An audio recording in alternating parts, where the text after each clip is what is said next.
আজকে দুটো কথা শেয়ার করি তোমাদের সাথে। আমার ৩ জন সন্তান।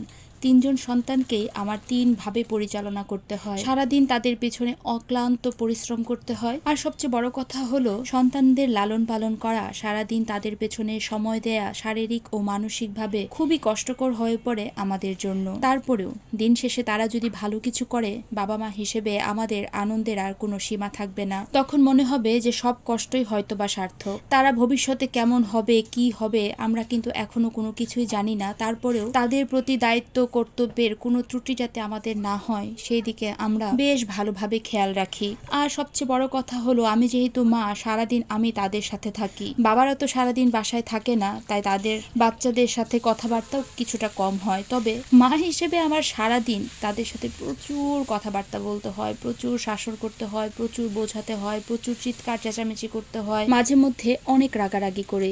অনেক কষ্ট হয়ে যায় আমার। তারপরেও মনে হয় যে তারা যদি একটু মানুষ হয়, তারা যদি সৎ বুদ্ধিটা পায়, ভালো বুদ্ধিটা পায়, ভালো মানুষ হওয়ার চেষ্টা করে, সব সময় বোঝানোর চেষ্টা করি দিন শেষে পড়াশোনা কতটুকু করবে তার থেকে বড় কথা তুমি কতটুকু মানুষ হবে, সেটাই কিন্তু সবচেয়ে বড় বিষয়। জীবনে এমন অনেককে দেখবে অনেক পড়াশোনা করেছে, জীবনের সর্বোচ্চ জায়গায় সে প্রতিষ্ঠিত, ব্যবহার আর আচরণের দিক দিয়ে তার মধ্যে ভালোবাসার বিন্দু বিসর্গটুকু নেই। আর এই বিষয়টা আমি সব সময় চেষ্টা করি তাদেরকে বোঝানোর, সব সময় সারা দিন ধরে আমি হয়তোবা বোঝাতে থাকি, কারণ তারা যাতে মানুষের মতো মানুষটুকু হয়।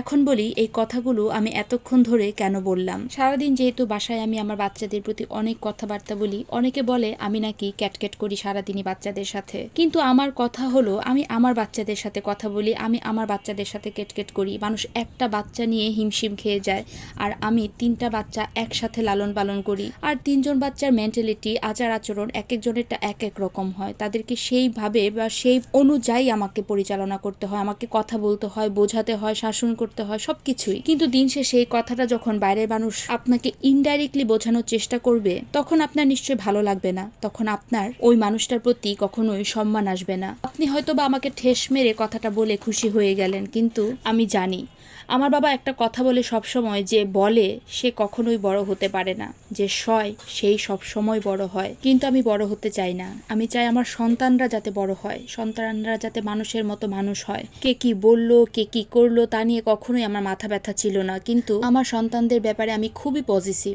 আর আমি আমার সন্তানদেরকে কিভাবে লালন পালন করব সেটা নিশ্চয়ই আমি অন্য কারো কাছ থেকে শিখবো না। আমি জানি তাদেরকে কিভাবে টেক কেয়ার করতে হয়, তাদেরকে কিভাবে কথা বলতে হয়। আমি যদি শাসনও করি সেটা আমার সন্তানকে আমি শাসন করি, আমি অন্য কারো সন্তানকে শাসন করি না। অন্য কাউকে আমি দুটো কথা বলতেও যাই না। কথা হজম করার অসম্ভব শক্তি আমার কাছে আছে। তবে ইদানিং মাঝে মধ্যে আমি যে কথাটা হজম করতে না পারি, সেটা আমি এখন এই পাবলিক প্ল্যাটফর্মে সুন্দর করে গুছিয়ে বুঝাতে পারি, বলতে পারি। আমার সন্তানরা, আমার 3টা মেয়ে এখনো অনেক ছোট। আমি জানি না তারা জীবনে কতটুকু আগাতে পারবে, কতটুকু মানুষের মতো মানুষ হতে পারবে। তবুও আমি ঈশ্বরের কাছে চাইবো তারা যেন পৃথিবীর সর্বোচ্চ সুখটুকু পায়। এটা শুধু আমার না, প্রতিটা বাবা মায়েরই ঠিক একই চাওয়া, একই আশা, একই ইচ্ছা, আর তাদের সন্তানদের প্রতি একই আশীর্বাদ কাজ করবে সব বাবা মাদেরই। যাই হোক, অনেকগুলো কথা বলে ফেললাম। অনেকেই আমার এই কথাগুলোর সাথে নিজেদের জীবন রিলেট করতে পারবে। আমি আবারও বলছি, আমি আমার সন্তানদের নিয়ে কখনো বড়াই করি না।